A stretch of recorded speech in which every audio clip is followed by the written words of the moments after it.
Hi hello ನಮಸ್ಕಾರ ಸ್ನೇಹಿತರೆ. ಕೊನೆಗೂ ಕೂಡ ಇಲ್ಲಿ ಸ್ವಾತಿ ವಂಶಿಯನ್ನ ಒಪ್ಕೊಂಡೇ ಬಿಟ್ರ ಅಥವಾ ನಿತಿನ್ಗೋಸ್ಕರ ರಾಗಿಣಿ ಹಾಗೆ ಸ್ವಾತಿ ನಡುವೆ ಫೈಟ್ ಶುರು ಆಯ್ತಾ? ಏನಾಯ್ತು, ಏನ್ ಕಥೆ, ಇದು ಎಲ್ಲವನ್ನ ಕೂಡ ತಿಳ್ಕೋಬೇಕು ಅಂದ್ರೆ ಈಗಲೇ ನಮ್ಮ ಈ ಚಾನಲ್ನ ಸಬ್ಸ್ಕ್ರೈಬ್ ಮಾಡಿ ಹಾಗೆ ಈ ಒಂದು ವಿಡಿಯೋವನ್ನ ಪೂರ್ತಿಯಾಗಿ ನೋಡೋದನ್ನ ಯಾವುದೇ ಕಾರಣಕ್ಕೂ ಕೂಡ ಮರಿಬೇಡಿ. ಇಲ್ಲಿ ಶಾಂತಿ ಪೂಜೆ ಇದೆ ಅನ್ನೋ ಕಾರಣಕ್ಕೆ ಅಜಿತ್ ತಾತ ಇಬ್ರು ಕೂಡ ಸ್ವಾತಿ ಮತ್ತೆ ವಂಶಿಯನ್ನ ದೇವಸ್ಥಾನಕ್ಕೆ ಹೋಗಿ ಬನ್ನಿ, ಜೊತೆಗೆ ನೀನು ಮದುವೆ ಆಗಿ ಬಂದಾಗ ವಂಶಿ ಕಟ್ಟಿದ್ದ ತಾಳಿ ಇದೆ ಅಲ್ವಾ, ಅದನ್ನ ದೇವ್ರ ಹೊಂಡಿಗೆ ಹಾಕು, ಅವರ ಅಮ್ಮ ಕೊಟ್ಟಿರೋ ತಾಳಿ ಕಟ್ಟಿದಾನಲ್ವಾ ಅದನ್ನ ಹಾಗೆ ಇಟ್ಕು ಅಂತ ಹೇಳಿ ಅಜ್ಜಿ ಹೇಳ್ತಾರೆ. ಇತ್ತ ಕಡೆ ವಂಶಿ ದೇವಸ್ಥಾನಕ್ಕೆ ಹೋಗೋದಕ್ಕೆ ರೆಡಿ ಆಗೋದಿಲ್ಲ, ಬಟ್ ಹೋಗ್ಲೇಬೇಕು ಅಂತ ಅಜ್ಜಿ ತಾತ ಹೇಳ್ತಾರೆ. ನಂತರ ನಿತಿನ್ ಕೂಡ ರಾಗಿಣಿ ಅವ್ರ ಜೊತೆ ಬರ್ತೇವೆ ಅಂದಾಗ ವಂಶಿ ಕೂಡ ದೇವಸ್ಥಾನಕ್ಕೆ ಹೋಗೋದಕ್ಕೆ ಒಪ್ಕೋತಾರೆ. ನಂತರ ಇಲ್ಲಿ ಸ್ವಾತಿ, ವಂಶಿ, ನಿತಿನ್, ರಾಗಿಣಿ ಎಲ್ಲರೂ ಕೂಡ ದೇವಸ್ಥಾನಕ್ಕೆ ಕಾರಲ್ಲಿ ಹೊರಟಿದ್ದಾರೆ. ಕಾರಲ್ಲಿ ಹೊರಟಿರ್ಬೇಕಿದ್ರೆ ಸುಮ್ಮನೆ ಏನಕ್ಕೆ ಹೋಗ್ತಿದ್ರ, ಮ್ಯೂಸಿಕ್ ಹಾಕು ವಂಶಿ ಅಂತ ಹೇಳಿ ರಾಗಿಣಿ ಹೇಳಿದಾಗ ವಂಶಿ ಕೂಡ ಮ್ಯೂಸಿಕ್ ಹಾಕ್ತಾರೆ. ಆ ಹಾಡನ್ನು ಕೇಳಿಸ್ಕೊಳ್ಳೋಕೆ ಆಗ್ತಿಲ್ಲ ಸ್ವಾತಿಗೆ, ತುಂಬಾ ಇರಿಟೇಟ್ ಆಗ್ತದ. ಅದೇ ಕಾರಣಕ್ಕೆ ಆಫ್ ಮಾಡಿಬಿಡ್ತಾರೆ. ಯಾಕೆ ಆಫ್ ಮಾಡಿದೆ ಸ್ವಾತಿ ಅಂತ ರಾಗಿಣಿ ಕೇಳಿದಕ್ಕೆ, ಇಲ್ಲ ನನಗೆ ಟ್ರಾವೆಲ್ ಮಾಡಬೇಕಾದ್ರೆ ಸಾಂಗ್ಸ್ ಕೇಳಿದ್ರೆ ಇರಿಟೇಟ್ ಆಗುತ್ತೆ, ನನಗೆ ಆಗೋದಿಲ್ಲ ಅಂತ ಹೇಳಿದಾಗ ಈ ಕಡೆ ಇರಿಟೇಟ್ ಆಗುತ್ತೆ ಅಂತ ಹೇಳಿದ ತಕ್ಷಣ ವಂಶಿ ಮತ್ತೆ ಮ್ಯೂಸಿಕ್ನ ಆನ್ ಮಾಡ್ತಾರೆ.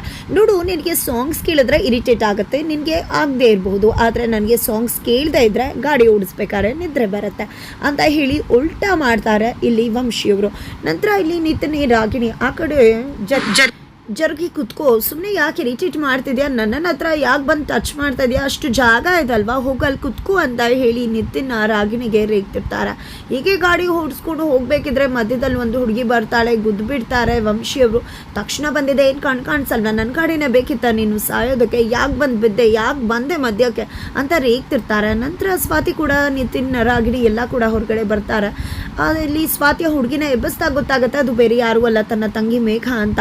ಏನದು ಮೇಘ, ಏನಾಯ್ತು, ನೀನು ಯಾಕೆಲ್ಲ ಅಡ್ಡ ಬಂದೆ ಅಂದಾಗ, ಅಯ್ಯೋ ಅಕ್ಕ ವಂಶಿ ಭಾವಂದು ಏನು ತಪ್ಪಿಲ್ಲ ಭಾವ, ದಯವಿಟ್ಟು ಕ್ಷಮಿಸ್ಬೇಡಿ, ನಾನೇ ಏನು ಯೋಚನೆ ಮಾಡ್ತಾ ಬಂದ್ಬಿಟ್ಟೆ, ದಯವಿಟ್ಟು ಕ್ಷಮಿಸಿ ಅಂತ ಕೇಳ್ತಾರೆ.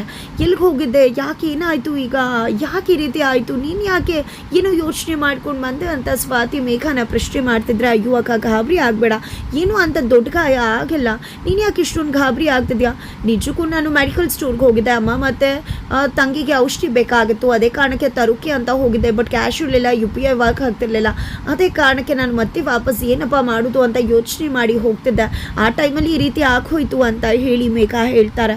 ಅಯ್ಯೋ ಮೇಘ ಹತ್ರ ದುಡ್ಡು ಕೂಡ ಅಲ್ವಾ ಮೆಡಿಸಿನ್ ತೊಗೊಳೋದಕ್ಕೆ, ಅಯ್ಯೋ ಏನು ಮಾಡಲಿ ನಾನು ಅಂತ ಅಂದ್ಕೊಂಡಿದ್ದೆ. ಸ್ವಾತಿ ಯೋಚನೆ ಮಾಡಿದೆ, ನೋಡು ನಾನು ದೇವಸ್ಥಾನಕ್ಕೆ ಹೋಗ್ತಿದ್ದೀನಿ, ದೇವಸ್ಥಾನದಿಂದ ಬರಬೇಕಿದ್ರೆ ನಾನೇ ಮೆಡಿಸಿನ್ ತೊಗೊಂಡು ಬರ್ತೀನಿ, ಮೆಡಿಸಿನ್ ಸ್ಲಿಪ್ ಕೊಡು ಅಂತ ಹೇಳಿ ಸ್ವಾತಿ ಮೇಘನ ಕೇಳಿದಾಗ, ಬೇಡ ಅಕ್ಕ ಆಮೇಲೆ ಗೀತಕ್ಕೆ ಗೊತ್ತಾದರೆ ಸುಮ್ಮನೆ ತೊಂದರೆ ಆಗಿಬಿಡತ್ತೆ, ನಾನೇ ಮೆಡಿಸಿನ್ನ ಹೇಗೋ ಅರೇಂಜ್ ಮಾಡಿ ತೆಗೆದುಕೊಂಡು ಹೋಗ್ತೀನಿ, ನಿಮಗೆ ಪ್ರಾಬ್ಲಮ್ ಆಗೋದು ಬೇಡ, ನನ್ನಿಂದ ನಿಮಗೆ ತಡ ಆಯಿತು, ದಯವಿಟ್ಟು ಕ್ಷಮಿಸ್ಬಿಡಿ, ನಾನು ಹೊರಡ್ತೀನಿ ಅಂತ ಹೇಳಿ ಮೇಘ ಮನೆ ಕಡೆ ಬರ್ತಾರೆ.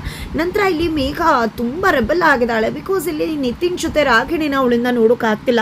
ಸ್ವಾತಿ ಅಂತ ಹೇಳಿ ನಿತಿನ್ ಇಷ್ಟಪಡ್ತಿದ್ದ, ಸ್ವಾತಿ ಈಗ ವಂಶಿ ಭಾವನ ಮದುವೆ ಆಗಿದೆ, ಈಗ ರಾಗಿಣಿ ಜೊತೆ ಇದಾನಲ್ಲ, ನನಗೆ ನೋಡಿದ್ರೆ ಸಹಿಸ್ಕೊಳೋಕ್ಕಾಗ್ತಿಲ್ಲ, ಎಷ್ಟು ಕೋಪ ಬರ್ತದೆ ಗೊತ್ತಾ, ಆ ರೀತಿ ಇದ್ದಿದ್ದರೆ ಯಾಕೆ ಈ ರೀತಿ ಎಲ್ಲ ಅವನು ಮದುವೆ ಮನೆ ಬಿಟ್ಟು ಹೊರಟು ಬರಬೇಕಾಗಿತ್ತು ಅಂತ ಮೇಘ ತುಂಬ ಸಿಟ್ಟು ಮಾಡ್ಕೊತಿದ್ದಾಳೆ.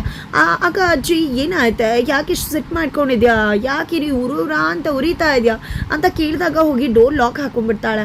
ನಿಜಕ್ಕೂ ಆ ರಾಗಿಣಿ ನಿತಿನ್ ಜೊತೆಲಿರೋದನ್ನು ನೋಡಿದ್ರೆ ಸಹಿಸ್ಕೊಳಕ್ಕಾಗ್ತಿಲ್ಲ ನನ್ನಿಂದ, ಈ ನಿತಿನ್ ರಾಗಿಣಿನ ಇಷ್ಟಪಟ್ಟ ಮೇಲೆ ಯಾಕೆ ಮದುವೆ ಮನೆಯಿಂದ ಹೊರಟು ಬರಬೇಕಾಗಿತ್ತು ಸ್ವಾತಿ ಅಕ್ಕನಿಗೋಸ್ಕರ, ಈಗ ಸ್ವಾತಿ ಅಕ್ಕ ಬೇರೆಯವ್ರ ಜೊತೆ ಮದುವೆ ಆಗಿದ್ದಾರೆ ತಾನೆ, ಅಂದಮೇಲೆ ಇವನು ರಾಗಿಣಿ ಜೊತೆ ಇಷ್ಟು ಕ್ಲೋಸ್ ಆಗಿದ್ದಾನೆ ಅಂದರೆ ಏನು ಅರ್ಥ ಅಂತ ಅಂದ್ಕೊಂಡಿದ್ದೆ. ಏನೇನೋ ಮೆಸೇಜ್ ಮಾಡ್ತಾಳೆ, ಬೇಡ ಅದನ್ನು ಮೆಸೇಜ್ ಮಾಡೋದು ಬೇಡ, ಕೂಲ್ ಆಗು ಅಂತ ತನ್ನನ್ನು ತಾನೇ ಕೂಲ್ ಮಾಡ್ಕೋತಾಳೆ ಮೇಘ. ನಂತರ ಇಲ್ಲಿ ನಿತಿನ್ಗೆ ಅವ್ರು ಆಲ್ ಇಸ್ ಓಕೆ ಅಂತ ಹೇಳಿ ಮೆಸೇಜ್ ಮಾಡ್ತಾಳೆ. ಇತ್ತ ಕಡೆ ನಿತಿನ್, ರಾಗಿಣಿ ಹಾಗೆ ವಂಶಿ, ಸ್ವಾತಿ ಎಲ್ಲರೂ ಕೂಡ ದೇವಸ್ಥಾನಕ್ಕೆ ಬರ್ತಾರೆ. ದೇವಸ್ಥಾನದಲ್ಲಿ ನನ್ನ ಮನೆಯವ್ರಿಗೆ ಯಾವುದೇ ರೀತಿ ಕಷ್ಟ ಆಗದೆ ಅವರನ್ನು ಕಾಪಾಡುತ್ತಂದೆ ಅಂತ ಹೇಳಿ ಸ್ವಾತಿ ಕೇಳ್ಕೊಂಡಾಗ, ಈ ಕಡೆ ನಿತಿನ್ ಕೂಡ, ಸ್ವಾತಿ ಮದುವೆ ಆಗಿದೆ, ಅವಳಾದರೂ ನನಗೆ ಸಿಗಲಿಲ್ಲ, ಆದರೆ ಅವಳಾದರೂ ಖುಷಿಯಾಗಿರಬೇಕು, ಅವಳು ಏನು ಕೇಳ್ಕೊತಾಳೆ ಅದನ್ನು ಈಡೇರಿಸುತ್ತಂದೆ ಅಂತ ನಿತಿನ್ ಕೂಡ ದೇವ್ರ ಹತ್ರ ಕೇಳ್ಕೊತಾರೆ. ನಂತರ ನಿತಿನ್ ಮತ್ತು ರಾಗಿಣಿ ಅಲ್ಲಿಂದ ಹೊರಡ್ತಿದ್ದಾಗನೇ ಈ ಕಡೆ ಸ್ವಾತಿ ತನ್ನ ಕುತ್ತಿಗೆಲಿರೋ ತಾಳಿಯನ್ನು ನೋಡ್ತಾರೆ. ಆ ತಾಳಿ ನೀನು ಕಟ್ಕೊಂಡಿರೋ ತಾಳಿ, ಅದನ್ನೇ ಉಂಡಿಗೆ ಹಾಕಬೇಕಾಗಿರೋದು, ನೀನು ಹೋಗ್ಬಿಟ್ಟು ಅದನ್ನು ಉಂಡಿಗೆ ಹಾಕು, ಆಮೇಲೆ ನನ್ನ ಅಮ್ಮ ಕೊಟ್ಟಿರೋ ತಾಳಿನೇನ ಏನಾದರೂ ಹಾಕಿ ಇಕ್ಬಿಟ್ಟು ಆ ತಾಳಿನ ನನಗೆ ಮತ್ತೆ ನೀನು ರಿಟರ್ನ್ ಮಾಡಬೇಕಾಗತ್ತಾ ಅಂತ ಹೇಳಿ ವಂಶಿ ಹೇಳಿದಾಗ ಏನು ಕೊಡ್ಲಾ ತೆಗೆದು ಕೊಡ್ತೇನೆ ರೀ ಅಂತ ಹೇಳಿ ತೆಗಿಯೋಕೆ ಮುಂದಾಗ್ಬಿಡ್ತಾಳೆ ಸ್ವಾತಿ ತಾಳಿಯನ್ನು. ಬೇಡ ಬೇಡ, ನಾನು ಡೂಪ್ಲಿಕೇಟ್ ತಾಳಿ ತಂದು ಕೊಡ್ತೀನಿ, ಆ ನಂತರ ಇದನ್ನು ನನಗೆ ವಾಪಸ್ ಕೊಡು ಅಂತ ಹೇಳಿದ್ದೆ ವಂಶಿ ಅಲ್ಲಿಂದ ಹೊರಟ್ಬಿಡ್ತಾರೆ. ನಂತರ ಇಲ್ಲಿ ನಿತಿನ್ ಮೇಘ ಮೆಸೇಜ್ಗೆ ರಿಪ್ಲೈ ಮಾಡ್ತಿರ್ತಾರೆ, ಒಂದು ಭೂತ ಇದೆ, ಯಾವುದೂ ಓಕೆ ಇಲ್ಲ, ನನ್ನ ಹಿಂದೆ ಒಂದು ಭೂತ ಬಿದ್ದಿದೆ ಅಂತ ನಿತಿನ್ ಹೇಳ್ತಿರ್ತಾರೆ. ಅದನ್ನು ನೋಡಿದ್ದೆ ರಾಗಿಣಿ ಯಾರ ಜೊತೆ ಇಷ್ಟು ಇಂಟೆನ್ಸ್ ಆಗಿ ಮೆಸೇಜ್ ಮಾಡ್ತಿದ್ದಾನೆ ನಿತಿನ್, ಸ್ವಾತಿ ಜೊತೆ ಏನಾದರೂ ಮೆಸೇಜ್ ಮಾಡ್ತಿರ್ಬೋದಾ, ಡೈರೆಕ್ಟಾಗಿ ಮಾತಾಡೋಕ್ಕಾಗೋದಿಲ್ಲ ಅಂತ ಅಂದ್ಕೊಂಡಿದ್ದೆ. ಇಲ್ಲಿ ನಿತಿನ್ನ ಫಾಲೋ ಮಾಡ್ಕೊಂಡು ಹೋಗ್ತಾಳೆ, ನಿತಿನ್ ಹಾಗೆ ಆ ಕಡೆ ಹೋಗ್ಬಿಡ್ತಾರೆ. ಈ ಕಡೆ ಸ್ವಾತಿನ ನೋಡೋಕೆ ಹೋಗ್ತಾಳೆ, ಮೆಸೇಜ್ ಮಾಡ್ತಿದ್ದಾಳೆ ಅಂತ. ಆದರೆ ಸ್ವಾತಿ ಅಲ್ಲಿ ದೇವ್ರ ಹತ್ರ ಕೇಳ್ಕೊತಿದ್ದಾಳೆ, ಏನು ತಂದೆ ಇದು, ನೀನೇ ಮದುವೆ ಮಾಡಿಸ್ದ, ನಿಜವಾಗ್ಲೂ ಮದುವೆ ಆಗೋಯ್ತು ನಂದು ವಂಶಿಯವ್ರದ್ದು, ಆದರೆ ಈಗ ವಂಶಿಯವರು ಅವ್ರು ಕಟ್ಟಿರೋ ತಾಳಿಯನ್ನು ತೆಗೆದುಕೊಡು ಅಂತ ಕೇಳ್ತಿದ್ದಾರೆ. ಹೇಗೆ ನಾನು ಇದನ್ನು ತೆಗೆದುಕೊಡ್ಲಿ, ನಾನು ಏನು ಮಾಡಲಿ ಅಂತ ಹೇಳಿ ಕೇಳ್ಕೊಬೇಕಾದ್ರೆ ರಾಗಿಣಿ ಅದನ್ನು ಕೇಳಿಸ್ಕೊತಾರೆ. ಏನಿದು, ಇವಳು ವಂಶಿ ತನ್ನ ಮದುವೆಯನ್ನು ಸೀರಿಯಸ್ ಆಗಿ ತೊಗೊಂಡಿದ್ದಾಳೆ ಅನಿಸ್ತದೆ, ಅದಕ್ಕೆ ಇಷ್ಟು ವ್ಯಥೆ ಪಡ್ತಿದ್ದಾಳೆ.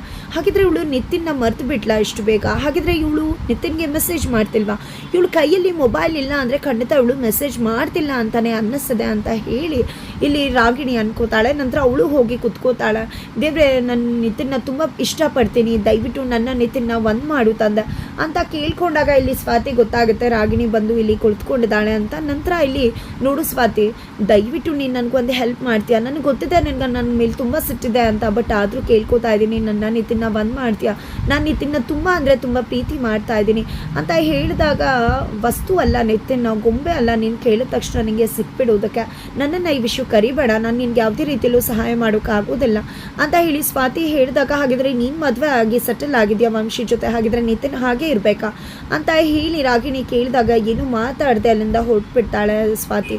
ಇದೇ ಅಹಂಕಾರದಿಂದನೇ ನಿನ್ನ ಲೈಫ್ ಈ ರೀತಿ ಆಗಿರೋದು, ನನಗೆ ಗೊತ್ತದೆ ಹೇಗೆ ಇದನ್ನು ಸರಿಪಡಿಸ್ಕೋಬೇಕು, ನಿತಿನ್ನ ಯಾರ ಮುಖಾಂತರ ಹೇಳಿಸಿ ಮದುವೆ ಮಾಡ್ಕೋಬೇಕು ಅಂತ ಹೇಳಿ ರಾಗಿಣಿ ಅನ್ಕೋತಾಳೆ.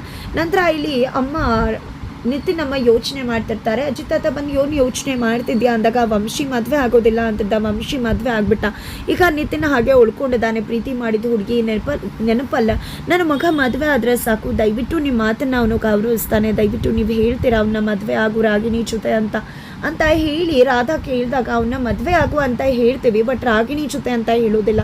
ಮದುವೆ ಅನ್ನೋದು ಇಷ್ಟಪಟ್ಟವ್ರ ಜೊತೆ ಆಗಬೇಕೇ ಹೊರತು ಫೋರ್ಸ್ಫುಲಿ ಯಾವುದೇ ಕಾರಣಕ್ಕೂ ಯಾರ ಮದುವೆ ಕೂಡ ನಡಿಬಾರ್ದು ಅಂತ ಹೇಳ್ತಾರೆ. ಅಯ್ಯೋ ನನಗೆ ರಾಗಿಣಿನೇ ಅಂತಲ್ಲ, ಒಟ್ಟಿನಲ್ಲಿ ನನ್ನ ಮಗ ಮದುವೆ ಆಗಬೇಕಷ್ಟೆ ಅಂತ ಹೇಳಿ ಇಲ್ಲಿ ರಾಧವ್ರು ಹೇಳಿದಾಗ ರಂಜನ್ ಅಷ್ಟರಲ್ಲಿ ಬರ್ತಾನೆ, ಏನಾತ ರಾಗಿಣಿ ಜೊತೆನೇ ಮದುವೆ ಆಗಬೇಕು ಅನ್ನೋದಿಲ್ವಾ, ನಾನು ಇಲ್ಲಿಗೆ ಬಂದಿಲ್ಲ ಅಂದರೆ ನಿಮ್ಮ ಮನಸ್ಸಲ್ಲಿ ಇಂಥ ಭಾವನೆ ಇದೆ ಅಂತಾನೆ ಗೊತ್ತಾಗ್ತಿರ್ಲಿಲ್ಲ ಅಂತ ಅಂದ್ಕೊಂಡಿದ್ದೆ.